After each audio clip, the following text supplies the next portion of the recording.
first up, we've got Jonathan Laroque. Jonathan is the Director of Product at Slice Labs, which is an insurtech company with offices in Ottawa, the US, and the United Kingdom. With over 20 years in tech and 12 years in product management, Jonathan's a seasoned professional with experience that spans from consulting for large corporations, building SaaS platforms for successful startups, and failing with his own startup projects. Passionate about innovation, Jonathan believes that it stems from a profound understanding of customers.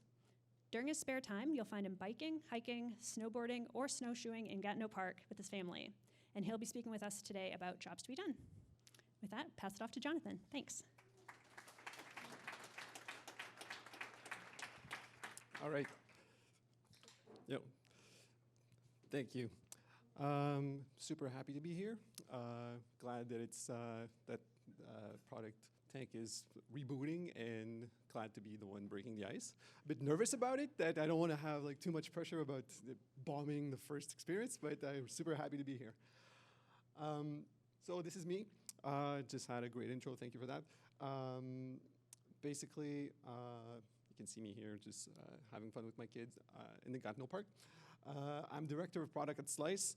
Slice Labs is an insurtech company. We basically have an on-demand platform to provide insurance through any sorts of events or items you can think of. We can build the insurance customized and bespoke just for you.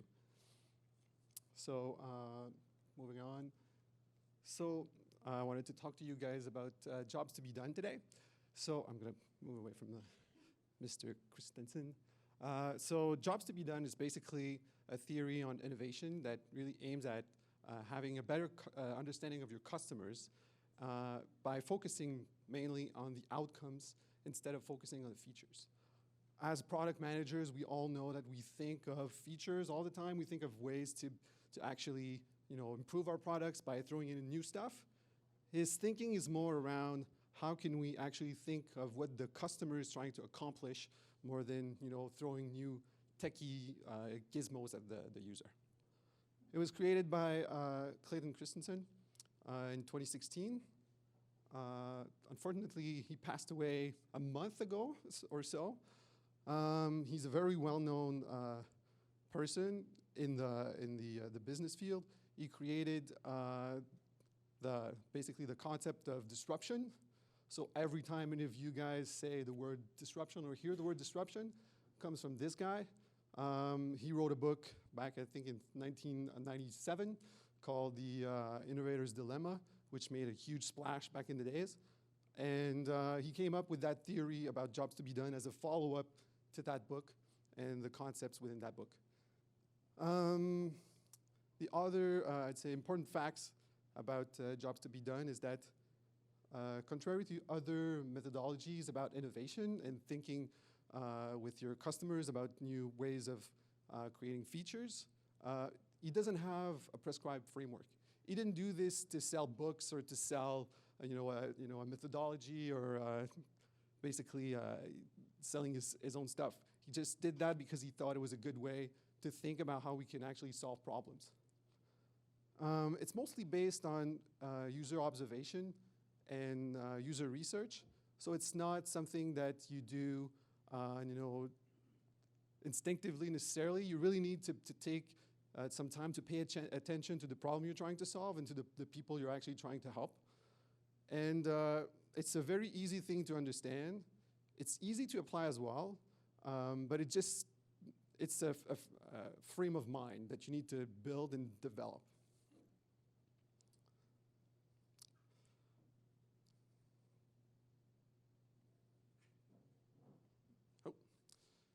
So, by the way, if you have any questions, just raise your hand and speak up, don't worry. The key concepts behind jobs to be done theory is really that a job is what the customer wants to accomplish, in the sense that there's just a finite number of jobs that we actually try to accomplish in our lives. When you think about, for example, the pyramid of Maslow, as your own self, you're at this stage in there and you're trying to solve some issues. And it's always about those basic concepts and basic jobs that you want to do that you're trying to you need to think about how you want to solve those problems for your customers. For example, Uber didn't revolutionize anything. Uber just gave a better way for people to go from point A to point B. So they were just solving a basic problem of having people move from one spot to another. Another key concept around jobs to be done is that jobs are not only functional. We're geared to think functionally. We're geared to think about solving problems from a technical perspective, I think. But we often forget to actually think about the emotions that people are going through and some of the emotional jobs that they will be trying to solve. And it's also the same thing about social jobs. When we talk about social jobs, it'd be something like, how is the community gonna look? How am I gonna look in the community? What kind of image am I projecting? So these are sometimes jobs that people have in their heads. They might not be their main jobs. They're different types of jobs. There are main jobs that you're trying to accomplish, like going from point A to point B. But there's also some other emotional jobs or social jobs that are like partial jobs or secondary jobs. And obviously an emotional job would be like, I want to feel good about doing something. I really want to be, if I'm, like gamification is a good example of emotional jobs. It makes me feel good about accomplishing something. So when we integrate gamifications in our apps or in our projects, we really help to get people emotionally positive with our product. Obviously, innovation is a better way. It's a way to find a better solution or a better way to solve a problem. As I was saying, I think that there's just a certain number of problems we can solve, and those problems vary, in time. But it's really about how to try to solve that problem for the best of the customer, and not necessarily for us as a company to be pushing our own thinking or our own technology. And one of the other concepts is that circumstances are really more important than the customer's characteristics. The typical way of approaching the user interfaces or integrations is always thinking about personas and how the user actually feels, or how the user actually looks like. We build those typical frameworks around those typical frames around those customers. But what Christensen says is that it's really more about what is he actually, are the current circumstances in which a customer is doing something. It doesn't matter what type of customers it is.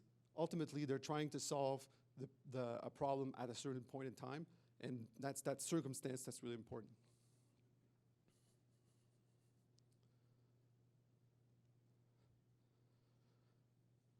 So we're talking about user personas. How do they actually compare? I don't think one goes against the other. It's not to, jobs to be done theory is not to replace user personas. I really think there's a middle ground between the both of them that they can actually be compatible and be used at the same time. Because user personas is really about knowing your customer. It's building that image in your head and with your team of how a customer typically looks like or behave. But jobs to be done is really about figuring out what he's actually trying to accomplish in a certain time. So the user personas is about, it's a view of the mind of a user. So we're doing market research. It's quantitative. We're really looking into the numbers. Our typical user is between 25 and 35. They're urban type of person, and they're doing this or they're doing that. So we're building that persona like this. But jobs to be done is really about a qualitative approach to how we think about our users, and it's really about listening to them and doing interviews and being in close contact with our users to actually be getting those insights and getting really a better understanding of what they're actually trying to accomplish at a certain time. So it doesn't matter the number of users you're actually talking to. You might have just a single user that's going to give you that insight that actually brings you to that realization that what you're actually trying to accomplish was wrong or was right. And so user personas are also based on attributes. It's a grouping of users that we think of and that we're hopefully expecting that these are going to be the customers for our product, while jobs to be done is really about just the job itself and how we're trying to solve it and how it is stable.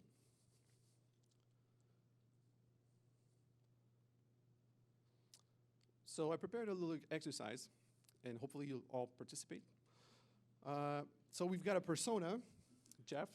Nobody named Jeff in the audience. Don't want to get any lawsuits or anything. I just want this is fictional. So fictional Jeff, he's 48. He's a supervisor. He's married. He's a cool guy. He's got 2 kids. He lives in the suburb. It's almost like me, basically. Very family-oriented. He's outdoorsy. He's handy. And he recycles. Like, he's a good citizen. So, crap happens.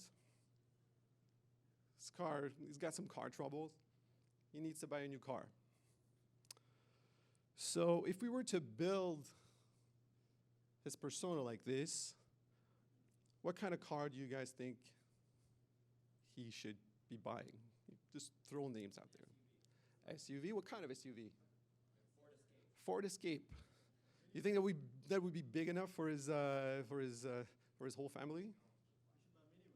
A minivan. Oh, minivan is a good one as well. A hybrid? Yeah. So we need to find a hybrid minivan. Not sure actually that there might be some hybrid minivans, but I think that the whole minivan sector is like fading out, and it's all being moved into bigger crossovers. But I don't want to. Does it need to be 4x4? Probably, right? So if we think about the functional jobs that he's trying to accomplish, you see that the functional jobs are pretty close to what we can come up, in our mind about Jeff and what he actually wants to do. So he needs to commute. He needs to haul the kids to the hockey games or the soccer practice. He wants to go camping with his family as well, and he loves to do rentals around the house. So that kind of frames our discussion. Like, it could be, I don't know, Ford F-150 with a 4-cylinder. Might be a better fuel economy there. I don't know. So functional jobs are really close to what we can get out of the user persona. But when we think about him and if we get the chance to talk to Jeff, then he might give us how he feels about stuff.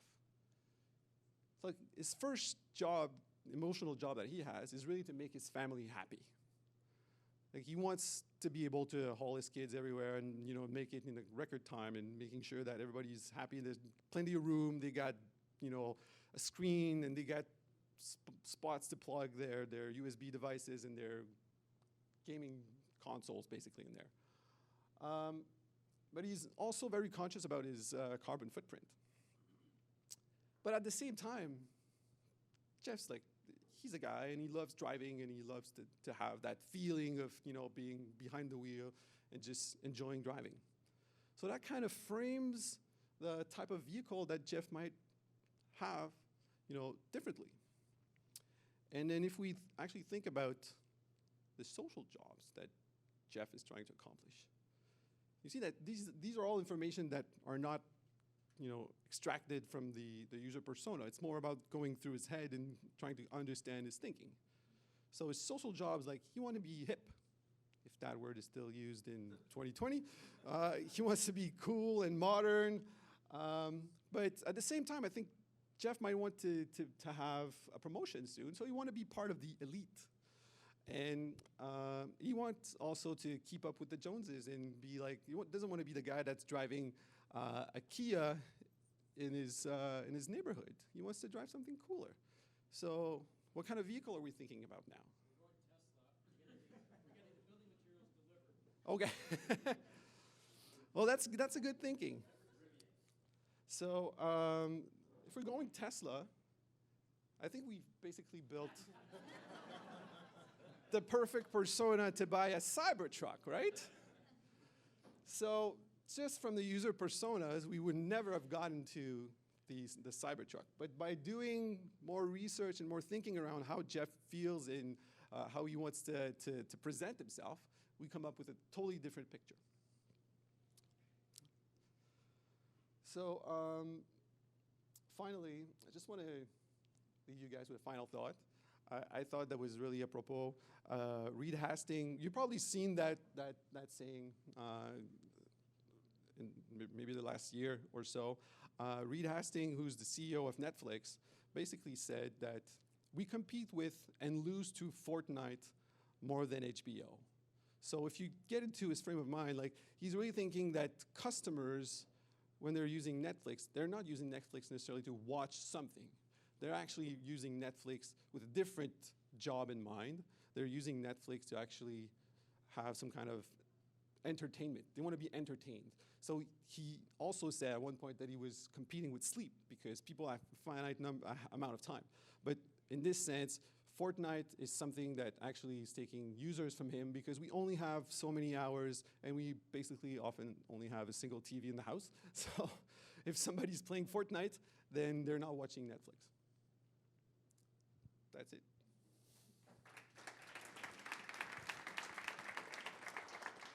Any questions?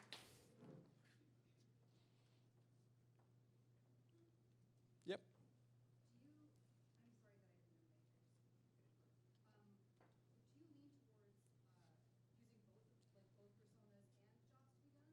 Yeah, I would lean.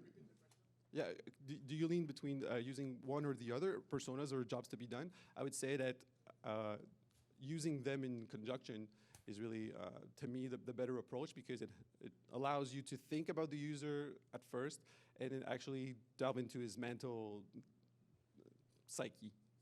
Follow-up question. Yep. About developing user personas. I'm still kind of like learning about this stuff and I'm really afraid of doing UX theater. And like, how do you just like make up a person? Like, do you actually talk to people? Where do your user personas come from and how are they based on evidence and not? User personas are usually based on market research. You're targeting a specific market and you're looking at defining what type of person you're actually going to be selling your product to. So the user persona typically comes from there.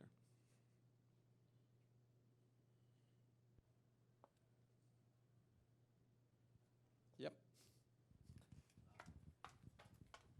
Jonathan works with me. It's not a planted question. No, it's not. So just on the idea of personas, like oftentimes when we're coming up with a new product, we are doing market research, but we're also making a lot of assumptions as to we think this is the customer that's going to want this product. And then part of like our MVP is to start to validate that. Would you say like what kind of approach might you take from a jobs to be done perspective, just to say, because I can start to see like in your presentation when you're talking about, okay, here's our personas, and we all jump to a bunch of assumptions on, you know, these are the types of jobs that I think, you know, this person would want to get done. So maybe could you talk about thanks for the tough question, Jonathan. Yeah. Actually, jobs to be done is it's something that you build into your thinking, and it could take a lot of time because before coming up with those insights, you really need to do a lot of thinking and discussing with actual users. So it's not something that actually can basically be applied. So you're building personas and then you're doing jobs to be done necessarily. It could be something that takes a lot more time to actually do because it really forces you as a product manager to, first of all, have those discussions with actual users, because it's something that everybody says they're doing. I'm doing, interviews with my users every week. I'm sure that nobody basically does that, that often. But it also forces you to kind of assimilate their way of thinking. And there's a good example, and I encourage you, if you're interested in that theory, to go through that example. There's a thing called the mattress sales discussion, I think it's called. So there's an audio of like half an hour of somebody being interviewed by two experts at jobs to be done theory, going through how he came about purchasing a mattress at Costco. And it takes him, like what seemed like an impulse buy at Costco. He came in and he was waiting in line at the cash register, and he saw a mattress, went, felt it, and said, I'm getting that. That really looked like an impulse buy. It took him 5 years to actually come down to that thinking and going to Costco at that time and saying, this is the mattress I'm buying. So like it really takes a lot of time to delve into the person's psyche and thinking about how they're actually going to be using your product. So it's really something that's done in the long form, more than just quick. Oh yeah.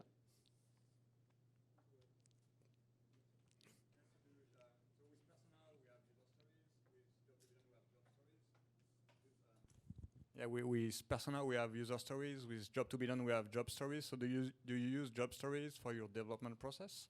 We actually don't use job stories for our process. And why? Really. Good question. Yeah. Like I said, I don't think there's a prescribed framework. So we haven't just adopted that part of the process. Thank you. So as the product evolves, our user personas could change dramatically.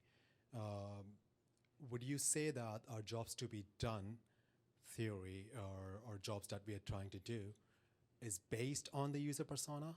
If yes, then since the user persona changes, the jobs should also change. How do we keep up with that as a product manager?